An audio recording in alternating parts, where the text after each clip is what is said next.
how you define change, change is what defines us. It shapes us, challenges us, and moves us forward. After all, do we really want to stay the same all of our lives?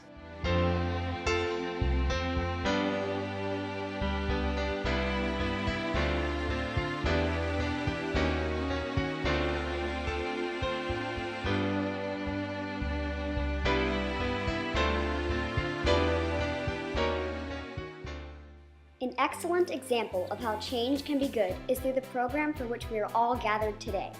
Our oral history program started in 2001 with a single World War II veteran standing in front of a class and sharing his story of serving in the Pacific. In the following years, our program grew to include other veterans and civilians from the Second World War, changing from lectures to small group interviews and creating relationships between our guests and students. We named this program The Latest Generation Meets the Greatest Generation to highlight the connections unfolding each year between the generations. By 2008, we were hosting 100 guests per year and conducting more than 250 group interviews, while also hosting large group presentations attended by more than 1,000 people. In 2015, we broadened the scope of our program and renamed it to iWitness to History Day to reflect the fact that our guests' experiences now included events from the 1930s up to the present.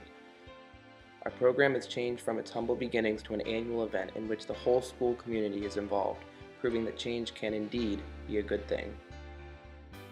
Sitting together in Rocky Run's gym this morning are the faces of decades worth of change. Change that has moved our society forward technologically, change that has helped our society to progress socially, and change that can be celebrated by all of us here today. Today we want to take the time to look at the changes that surround us, all of us. From Miss Costello's 103-year-old grandmother to Miss Brown's 2-year-old daughter. While a typical 7th grader's 13-year-old lifespan might not be a match for a 103-year-old, there have been some significant changes in their lifetime. After all, when our 7th graders were born, smartphones didn't exist, and Fortnite meant a period of 2 weeks. So let's go back to a time well before smartphones, Twitter, YouTube, and Fortnite, to a time when a fidget spinner looked like this instead of this. This is crazy.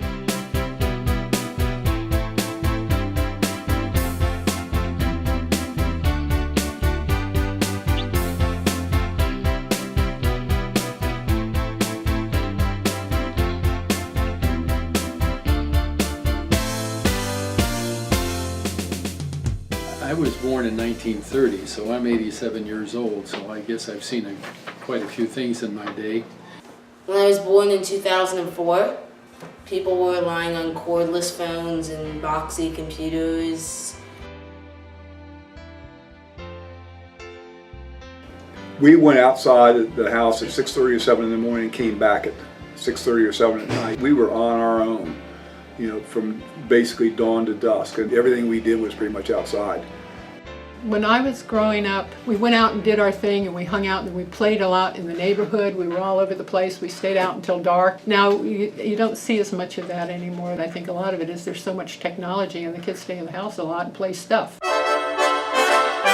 When my friends and I would be playing things like Atari, Nintendo, Super Nintendo, it was a huge social event for us. We would all get together at somebody's house, and it was all of us hanging out together, talking to each other, just having a fun time while 1 or 2 people are playing on the same console. And today, with the advancements in video game technology, there are so many people out there playing video games and feeling as though they're socializing, but in reality it's them sitting in front of a computer in their own bedrooms with a headset talking to somebody who's miles and miles away that they're never actually going to meet in real life. Then once they turn the game off, there's nobody there. We didn't have computer games, so we played board games. If we did anything culturally or socially, it was generally a dance. I went to a lot of square dances as a kid. I don't know so many people go to square dances today. The biggest social change in my life is probably dance, because in dance it's evolved so much. In my lifetime we've had, I believe, the Cat Daddy, the Dougie, we have the Whip and Nene, the Dad, and also shooting. like this.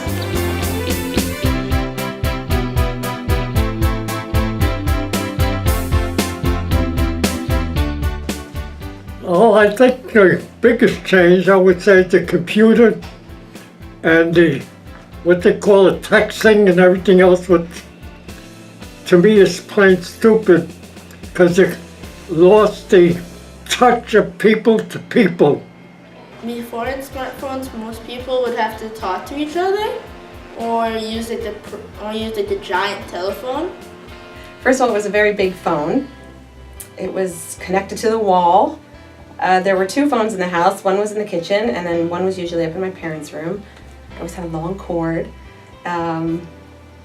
We did not have call waiting initially, so if you called and there was a busy signal, you had to wait. Although we did call every second. You'd hang up and you dial again. You'd hang up, you dial again until you got through. I think when I was a teenager, I was allowed to get a phone in my room, but it was only one line. There was one phone line in our house.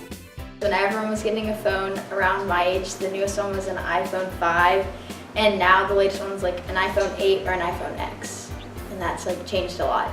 And then of course the coming of the digital age, which has revolutionized how we communicate. Some of it I think is good, and some of it I think is bad, in that people now have become literally addicted to their iPhones. I would say that would be the age of smartphones. Kids now getting their own smart devices, phones at the age of 10 and 11. It's just really weird to see kids on their phones and they're getting problems because of that, vision problems, getting addicted to social media. I'm amazed I'm still amazed, I guess at my age, when I go out and I see couples sitting in a restaurant looking at their phone. When you see people together but they're not interacting and they've got things, they're pushing buttons, I just kind of wonder if that's a good thing all the time. And I think sometimes we lose the personal touch where we can look somebody else in the eye and have a face-to-face conversation and really share. It's exciting to be able to stay connected and instantly have access to all kinds of information and people around the world, or even people who are sitting right next to us who we might be texting. But I think it's important to remember that nothing replaces that face-to-face relationship and connection and conversation. Seeing the change from getting mailed letters and the anticipation and the wait to receive mail versus an email. And then what did we do with the emails? We don't print them out and keep them. We end up just deleting them, or they stay in our inbox. I have boxes and boxes of letters from the Vietnam War, from the Iraq War, and also even my grandfather's World War II letters, which we really treasure and cherish. I feel like with the new technology, the speed of communication is amazing, but we need to definitely preserve history because it tends to go away much easier than what we store in a box at home. I do long for those days of simplicity.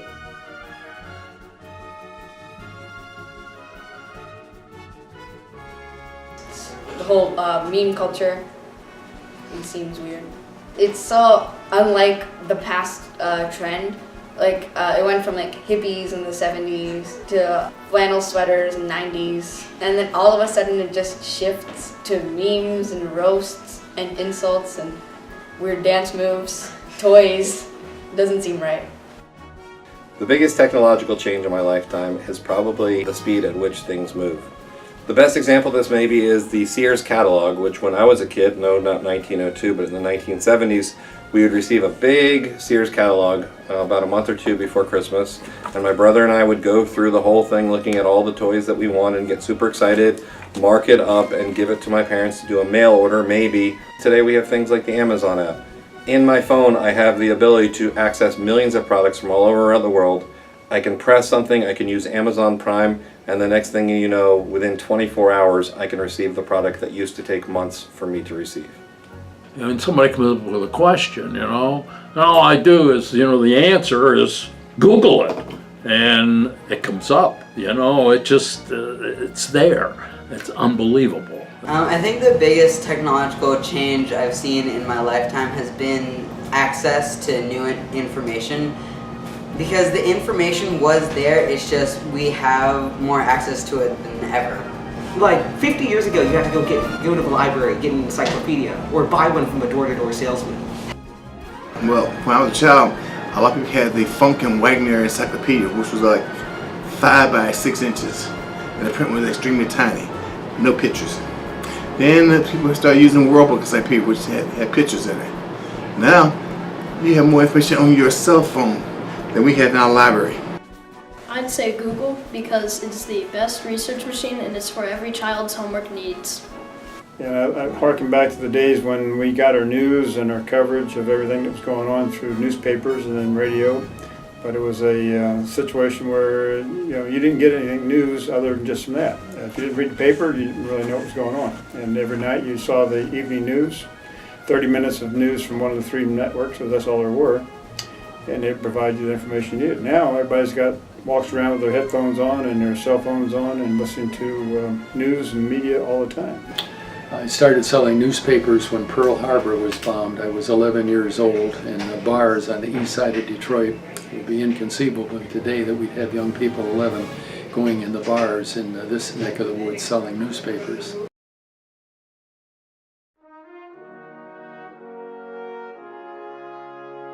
The biggest social or cultural change is really where movements start. When I was young, I remember movements always had a leader, and you followed that leader. Today, movements really have started online more than anything. We see, for example, the survivors of the shooting in Parkland getting a movement started, and it's coming from our young people. It doesn't need an adult to lead the movement. Children now are more empowered.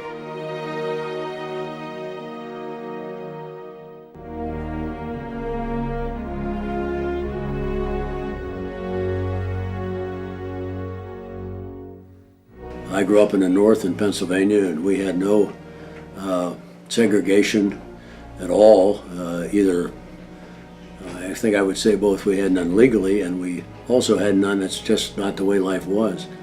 And I was shocked when I found out my first trips down south. When I was a kid, we went to a black school. We didn't pay attention to black or white because all of our friends were black. When they sent me to a white school, that's when I first found out that there was a real difference. And I could not believe that people were treated away simply because of color. Greatest social change in my lifetime, probably like acceptance of other people that aren't similar to you. It doesn't matter if you're a different skin color, different sexuality, stuff like that. I feel like as a culture we've been more accepting.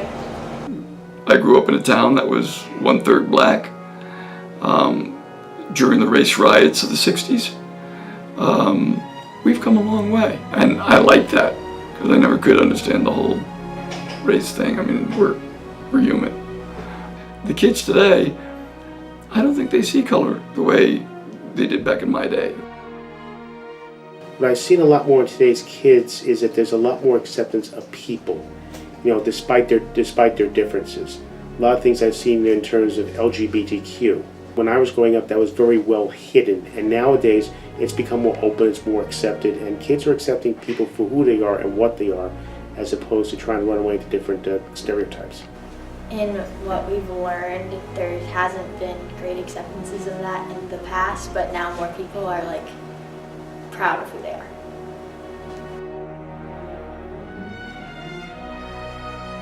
My earliest memories is the way my mother dressed and ladies that I lived around. There was a sense of pride when they walked out of the house. Women never left the house without their lipstick on, without their makeup on, without their hair done, and a very, very presentable, well-dressed, laid-out outfit.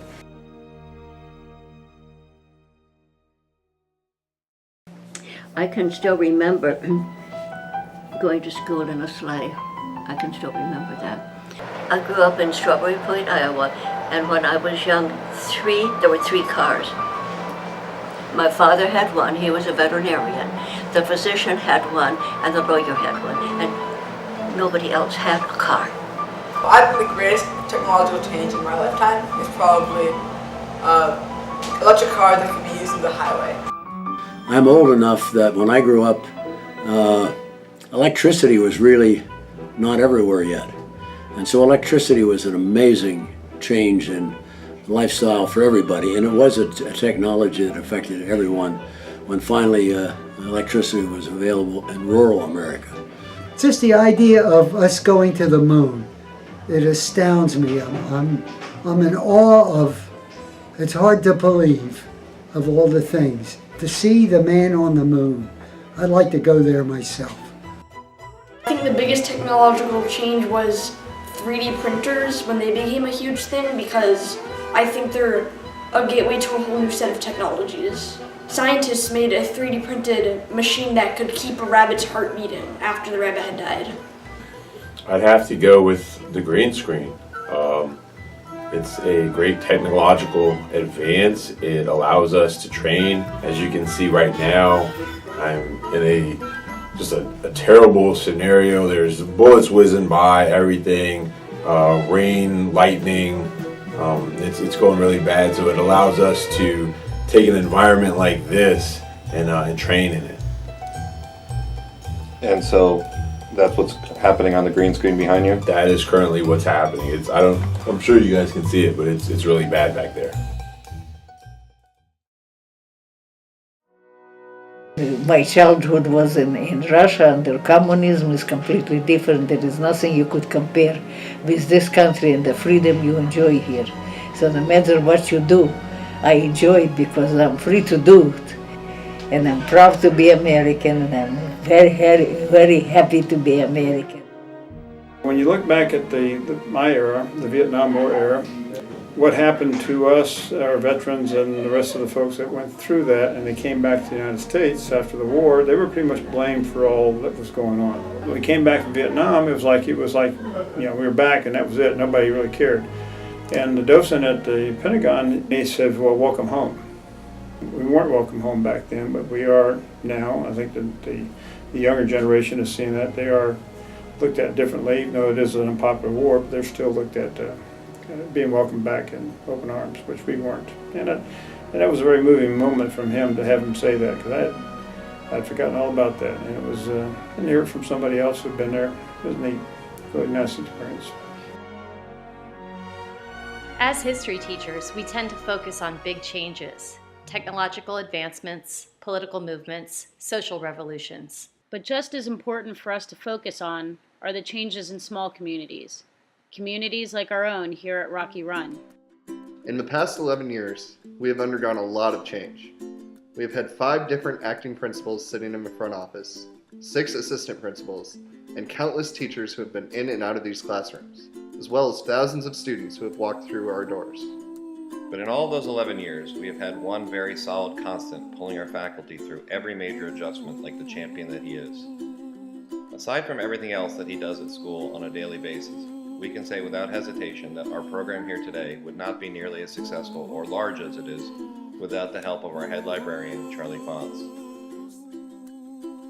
From the chairs that you are sitting on, to the screen that you are looking at, and even the color guard greeting that you received today, Charlie was the architect of all of these details.